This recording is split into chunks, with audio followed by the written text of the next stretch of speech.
नमस्कार साथियों, एक बार फिर स्वागत है आपका एम विद पंकज में। दोस्तों, आज उत्तराखंड यूटेट का पेपर था। यूटेट फर्स्ट और सेकंड का पेपर था। तो आज हम थोड़ा इसकी आंसर की के बारे में चर्चा करने वाले हैं। यूटेट सेकंड के ये क्वेश्चन पत्र जो हमारे पास है, प्रश्न पत्र है यूटेट सेकंड का।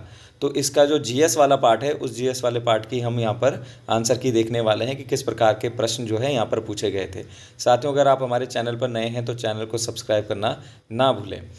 तो पहला जो क्वेश्चन है यहाँ पर जीएस का, वो है ललित विस्तार नामक ग्रंथ बौद्ध धर्म की किस शाखा से संबंधित है। तो बौद्ध धर्म की जो शाखा है वो किससे संबंधित है? महायान शाखा से ये संबंधित है। अगला जो क्वेश्चन है, शुद्ध पीटक के निम्नलिखित किस निकाय में जातक कथाएं मिलती हैं। तो साथियों, जो ये शुद्ध पीटक है ये बौद्ध धर्म से संबंधित है। त्रिपीटक का ही एक पार्ट है शुद्ध पीटक, और इस शुद्ध पीटक में 5 निकायों में इसे टोटल बांटा गया है। तो जो 5 निकाय हैं आपके पास, इसमें दीर्घ निकाय, मध्यम निकाय, अंगुत्तर निकाय, खुद्दक निकाय, और एक जो हमारे पास 5वां जो आता है वो होता है संयुक्त निकाय। ठीक, तो जो ये संयुक्त निकाय है ये 5 तरीके से डिवाइडेशन यहाँ पर किया गया है। जो आंसर है हमारा, जो जातक कथाएं मिलती हैं, भगवान बुद्ध की जो कथाएं, उनका जो वर्णन किया है, लगभग 600 जो कथाएं हैं, छोटी कथाएं, उनको जातक कथाएं कहा जाता है। और ये जातक कथाएं कौन से निकाय में मिलती हैं? खुद्दक निकाय में मिलती हैं। तो जो क्वेश्चन ऐसा भी पूछा जा सकता है कि जातक जो कथाएं हैं वो शुद्ध पीटक में मिलती हैं, और शुद्ध पीटक के जो 5 भाग हैं उसके खुद्द निकाय में ये मिलती हैं कौन सी? जातक कथाएं। अगला जो प्रश्न है हमारे पास, निम्न में से कौन सा बादशाह वीणा वादन के लिए प्रमुख था। तो वीणा के लिए हमारे पास कौन? औरंगजेब जो था वो वीणा के लिए था। जैसे अकबर है हमारे पास, तो अकबर क्या बजाता था? नकारा जो है अकबर का फेवरेट वो वाद्य यंत्र था, नकारा बजाता था। औरंगजेब जो है वीणा को यहाँ पर बजाता था। अगर खेल की बात करें कि तो खेल तो अकबर जो है वो किस खेल को फेमस था? पोलो खेलता था अकबर, ठीक है, उसका प्रिय खेल था। अगला क्वेश्चन है, किस शासक ने हैदराबाद में 4 मीनार की स्थापना की। तो चार हमारा आंसर हो जाएगा सही, मोहम्मद कुली कुतुब शाह ने जो हैदराबाद में 4 मीनार है उसकी स्थापना की थी। अगला जो प्रश्न है हमारे पास, निम्न में से किसे लोकहितवादी कहा जाता है। तो गोपाल हरि देशमुख को लोकहितवादी कहा जाता है। अगला प्रश्न है हमारे पास, किस वर्ष सिंध को ब्रिटिश राज्य में सम्मिलित किया गया। तो जो सिंध प्रांत है हमारे पास, इस सिंध प्रांत को 1843 में भारत में इसको मिला लिया गया था, या ब्रिटिश साम्राज्य में इस सिंध प्रांत को 1843 में मिला दिया गया था। अगला प्रश्न है, निम्नलिखित में से किस क्रांतिकारियों की गुप्त संस्था अभिनव भारत जो संगठन था उसको किसने बनाया था। तो वीडी सावरकर के द्वारा इस अभिनव भारत को 1904 में वैसे इसे बना दिया गया था। पहले 1901 में मित्र मेला संघ नाम से इसको बनाया गया था, जिसे 1904 में बदलकर वीडी सावरकर ने अभिनव भारत इसका नाम रख दिया था। तो ऑप्शन के हिसाब से हमें ही चलना है। अगला जो प्रश्न है हमारे पास वो है, किस उपनिषद में नचिकेता की कथा पाई जाती है। तो कठ उपनिषद नहीं, यहाँ पर ये कठो उपनिषद है वैसा, ठीक है। तो कठो उपनिषद में यहाँ पर नचिकेता और यम के बीच में संवाद की यहाँ पर चर्चा की गई है। इन दोनों के बीच में संवाद होता है, जिसकी जो ये कथा है कठो उपनिषद में यहाँ पर रखी गई है। अगला जो प्रश्न है वो है हमारे पास, किस राजा के द्वारा विक्रमशिला विश्वविद्यालय की स्थापना की गई थी। तो विक्रमशिला जो विश्वविद्यालय की स्थापना हमारे पास धर्मपाल के द्वारा की गई थी। ये बंगाल में रहने वाला जो पाल वंश था, इसी पाल वंश का एक महानतम शासक था धर्मपाल, जिसने भाई ये विक्रमशिला विश्वविद्यालय की यहाँ पर स्थापना की थी। अगला जो प्रश्न है, निम्नलिखित में से कौन सा नगर संत रामानंद के जन्म से जो है, या रामानंद जो संत थे ये किस स्थान पर इनका जन्म हुआ था। तो बेटा इनका जन्म जो है प्रयागराज में इनका जन्म हुआ था। रामानंद ये भक्ति आंदोलन से संबंधित थे, और यही वो थे जो दक्षिण भारत में तो शंकराचार्य ने भक्ति आंदोलन की स्थापना की थी, और भक्ति आंदोलन को दक्षिण भारत से उत्तर भारत में लाने का जो श्रेय है वो रामानंद को ही जाता है। अगला प्रश्न थोड़ा सा ये कॉम्प्लिकेटेड है, ये देखना ये होगा कि जो आयोग है वो क्या आंसर देता है इसका। तो यहाँ पर लिखा गया है कि सल्तनत काल में कौन सा विभाग धार्मिक मामलों, पवित्र संस्थाओं या योग विद्वानों के लिए पुरुषों को जो वृत्ति प्रदान करने का कार्य कर। तो जो ये ऑप्शन है, ये ऑप्शन में तो किसी में भी नहीं करता था, क्योंकि हमारे पास अगर मैं आपको बताऊं तो जो ऑप्शन के अकॉर्डिंग अगर हम चलें तो सबसे पहला दीवान इंशा, ये एक तरीके का जो दीवान इंशा था, ये एक तरीके का शाही पत्राचार यहाँ पर करता था। दूसरा अगर हम बात करें दीवान ए कजा, तो जो दीवान ए कजा था वो एक तरीके का हमारे पास क्या होता था, न्याय विभाग होता था। दूसरा अगर हम बात करें दीवाने रिसातल, तो ये एक तरीके का बाजार नियंत्रण के लिए बनाया जाता था। ये अलाउद्दीन खिलजी ने बनाया था और बाजार पर नियंत्रण करने के लिए एक विभाग था। जैसे इनके अधीक्षकों को शाहनाए मंडी कहा जाता था। तीसरा जो चौथा ऑप्शन है हमारे पास, जो विजारत, दीवाने विजारत, ये भी एक तरीके का केंद्रीय शासन का प्रधान हुआ करता था। तो ऑप्शन के हिसाब से तो कोई है नहीं यहाँ पर। अगर हम धार्मिक मामलों की बात करें तो उस समय दिल्ली सल्तनत में एक पद होता था जिसका नाम था सद्र उस सुदूर। एक पद होता था दिल्ली सल्तनत में, सद्र उस सुदूर, जो धार्मिक मामलों, पवित्र संस्थानों और दान विभाग का प्रमुख होता था, सद्र उस सुदूर। तो ये थोड़ा सा देखना होगा कि इसमें आंसर क्या है। बहरहाल जब आंसर की आएगी ऑफिशियली, मैं आपको वीडियो के माध्यम से वो बता दूंगा, तो वहाँ पर देखते हैं कि आंसर क्या आता है। 99 जो क्वेश्चन है, देसाला बंदोबस्त, उसकी शुरुआत 1580 ईस्वी में अकबर के शासनकाल में की थी और वो की थी बेटा टोडरमल ने। टोडरमल ने यहाँ पर क्या की थी, इसकी स्थापना की थी। देसाला बंदोबस्त के 10 साल के लिए ये जानी जाती थी यहाँ पर, और हर प्रत्येक 10 साल में औसतन इनसे क्या लिया जाता था, राजस्व यहाँ पर लिया जाता था, तो इसे कहते थे देसाला बंदोबस्त। अगला प्रश्न है संसाधनात्मक जो शासन व्यवस्था है, वास्तविक जो कार्य शक्ति है वो हमारे मंत्री परिषद में यहाँ पर निहित रहती है, क्योंकि जो मंत्री परिषद है वो सामूहिक रूप से लोकसभा के लिए प्रति उत्तरदायी होती है और वास्तविक जो कार्यपालिका की शक्ति है मंत्री परिषद में निहित होती है।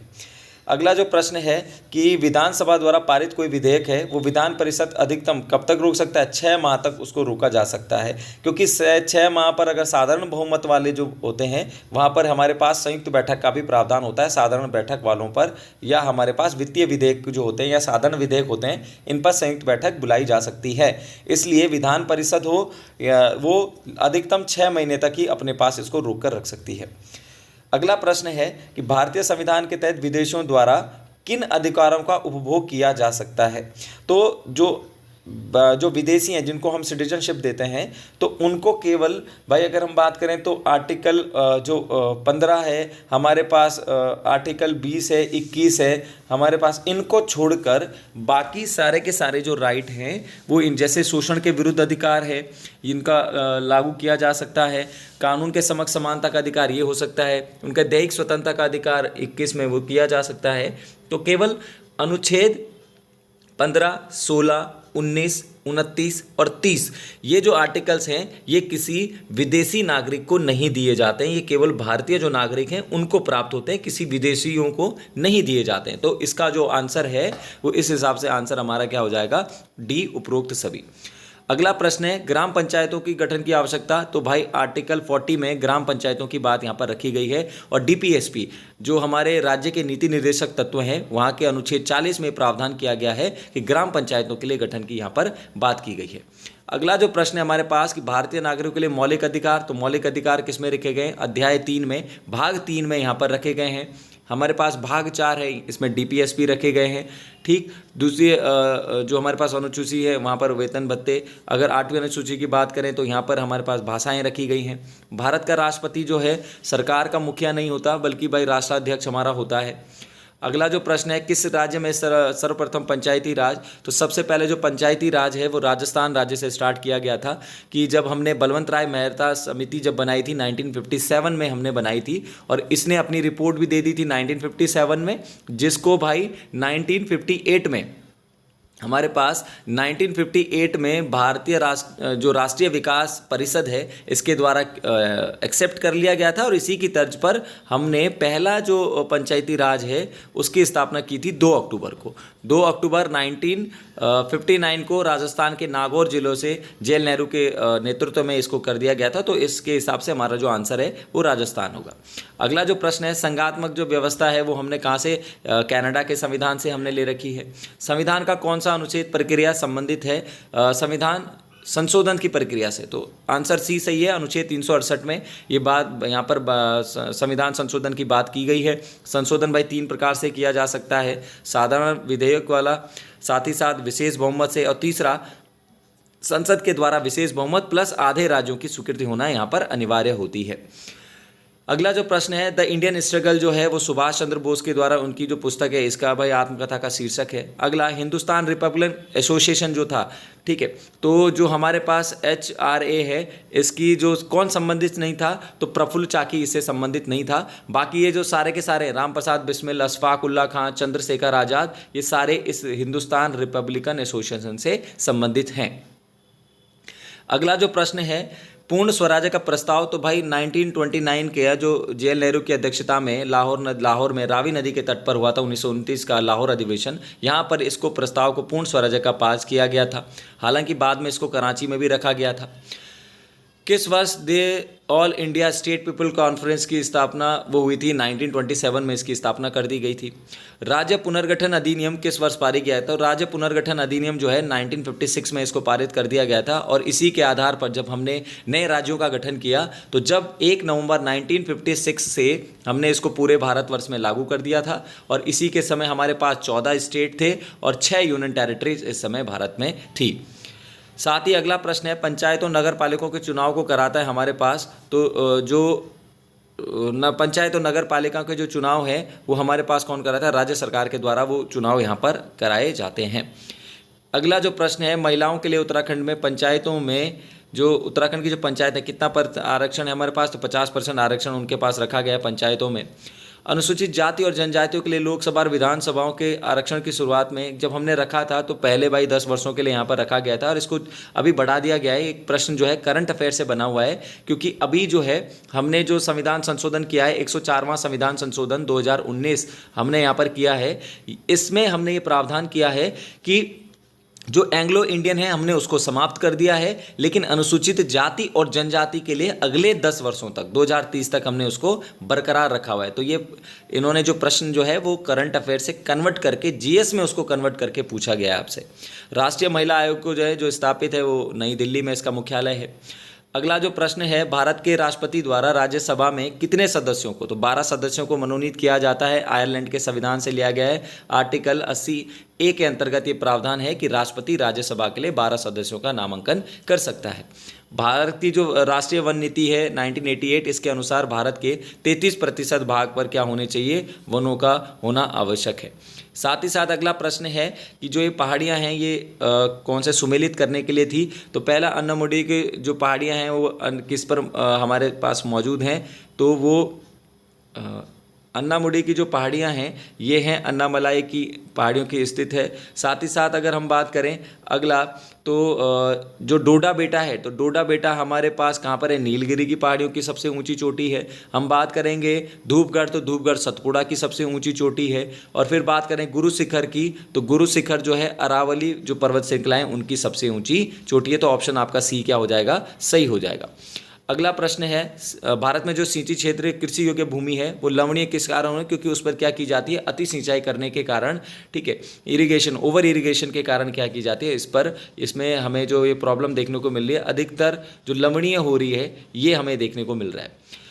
अगला है जो भाखड़ा नागल बांध है किस पर स्थित है? तो सतलज नदी पर स्थित है। धुआंधार जलप्रपात है वो हमारे पास नर्मदा नदी बनाती है। भारत के पूर्वी तट पर अगर हम बात करें तो हमारे पास भारत के कोरोमंडल जो है भारत के पूर्वी तट पर स्थित है।